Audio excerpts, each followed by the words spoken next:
Hey folks, today we are busting a big myth that's out there, this misconception that one needs to have a job offer or an employer letter in order to apply for a national interest waiver.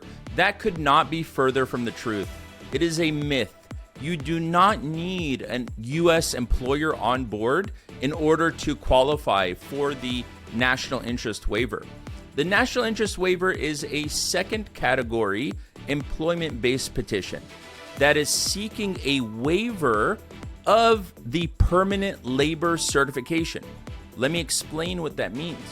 It means that you're applying based on being a professional class worker.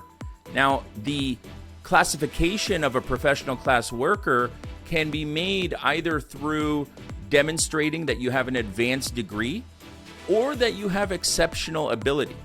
Now, exceptional ability is made by either showing that you have a requisite number of years of experience along with a bachelor's degree, or meeting several of the exceptional ability criteria that are laid out by USCIS.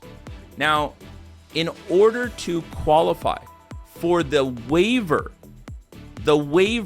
of the permanent labor certification, you need to demonstrate that you have a proposed endeavor that is of national importance and substantial merit, that you are well positioned to advance the proposed endeavor that you have articulated, and that on balance, it is in the interest of the United States for you to be admitted despite what might be a negative impact on the U.S. workforce.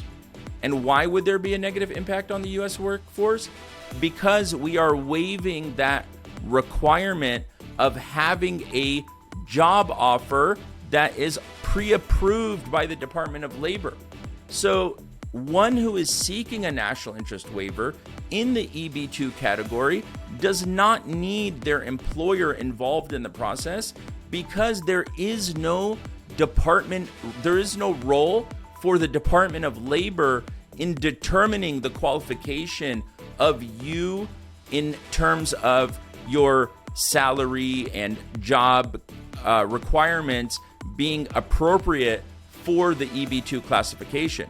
What they are looking at is whether you are first meeting that employee second category classification based on education or experience, or a combination of both, or of course exceptional ability, as we mentioned, and most importantly, whether the endeavor that you are articulating is in the interest of the United States. So that endeavor that you are articulating should not relate to a specific job, like a plain job. You're not going to be approved for a national interest waiver if you are seeking to enter the United States to look for a conventional job or work in a conventional role.